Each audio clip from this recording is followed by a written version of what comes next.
Not everyone can afford to buy the Ultra or the Pro phones, which is why we have the iPhone 15/15 Plus going up against the Galaxy S23/S23 Plus. And well, surprise, surprise, this is not a clean sweep for Samsung as before, because Apple has done one big key change that no one saw it coming, and it could just be exactly what some people might be looking for in this price range, something that wasn't possible before.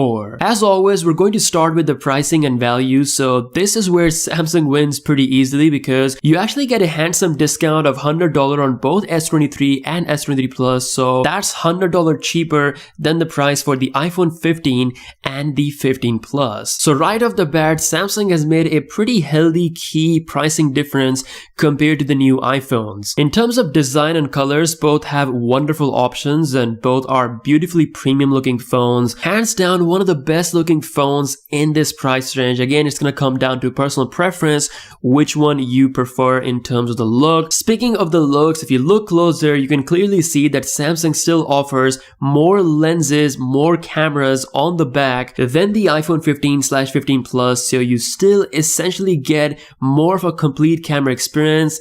Well, that is visibly true, but somehow Apple has done the genius move. The iPhone 15 and 15 Plus gets essentially the same main camera, the same main 48 megapixel camera as the $1,200 iPhone 15 Pro Max. Imagine if Samsung offered the same 200 megapixel main camera sensor on all of its flagship, which is something they don't do, and well, that is exactly what Apple has done this year. So if you're someone who always wanted to have Apple's best camera but you never had that amount of money in your pocket, now you can have that at $800 price point. So comparing Apple's 48 megapixel Pro sensor to S23's 50 MP ISO GN5, which we have seen in other cheaper smartphones than S23, like some of the phones from Vivo, it's pretty obvious that Apple is going to edge out Samsung because, like I said, this is their Pro/Ultra level sensor. And because of this, we get the big surprise number 2, and that is a 2x zoom option. With the 2x zoom option, you get 2x portrait mode, and I can tell you after using this on my iPhone 14 Pro Max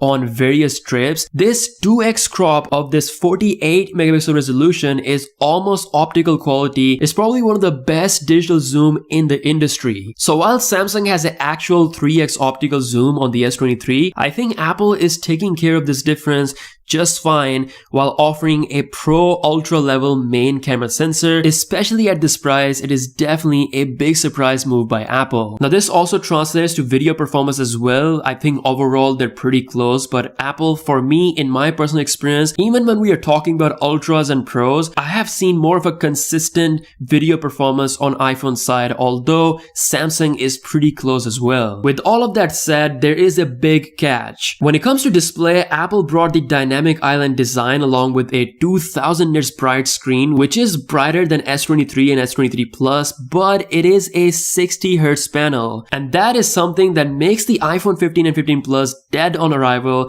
for a lot of people. 60Hz on an $800 phone in 2023 is just not acceptable in my books. People butchered Samsung in 2020 for having 60Hz on Note 20, so Apple doing this in 2023 is pretty mad. So Samsung's 120Hz refresh rate with a cleaner single hole punch design wins the display for me and probably a lot of people who prefer 120Hz. But if 120Hz does not matter to you, that is where the iPhone 15 and 15 Plus becomes a really strong option, especially for those people who want a better main camera sensor. The same $1,200 Ultra/Pro level camera sensor, provided you'll have to give up the 120Hz refresh rate. So if you can do that, the iPhone 15 and 15 Plus are actually a pretty good option in this range. You really have to decide which feature you value more. Now performance wise, I think both phones are going to be very equal. Apple A16 versus Snapdragon 8 Gen 3.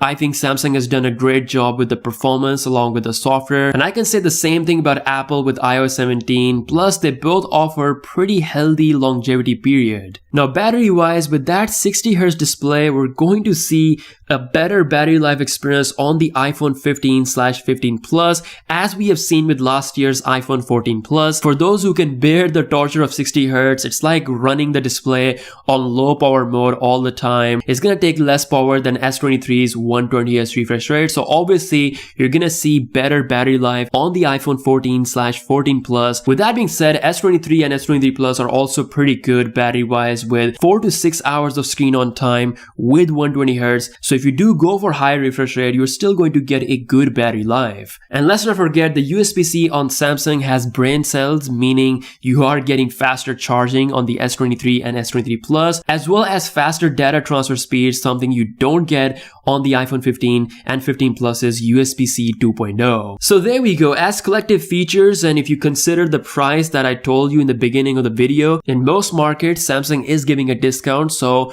Samsung once again edges out Apple. But the Ultra/Pro level iPhone 15 main camera upgrade is noticeable and a respectable change for someone who's looking for probably the best camera performance that competes with $1,200 phones, and someone who's willing to bear the torture of 60 Hz. Then these phones are probably Apple's better solid devices this year. So depending on your priorities, you should be able to make a good decision. So let me know what you think in the comment section below. I'm happy to hear your thoughts on this. With that being said, I'll see you guys later. Peace out.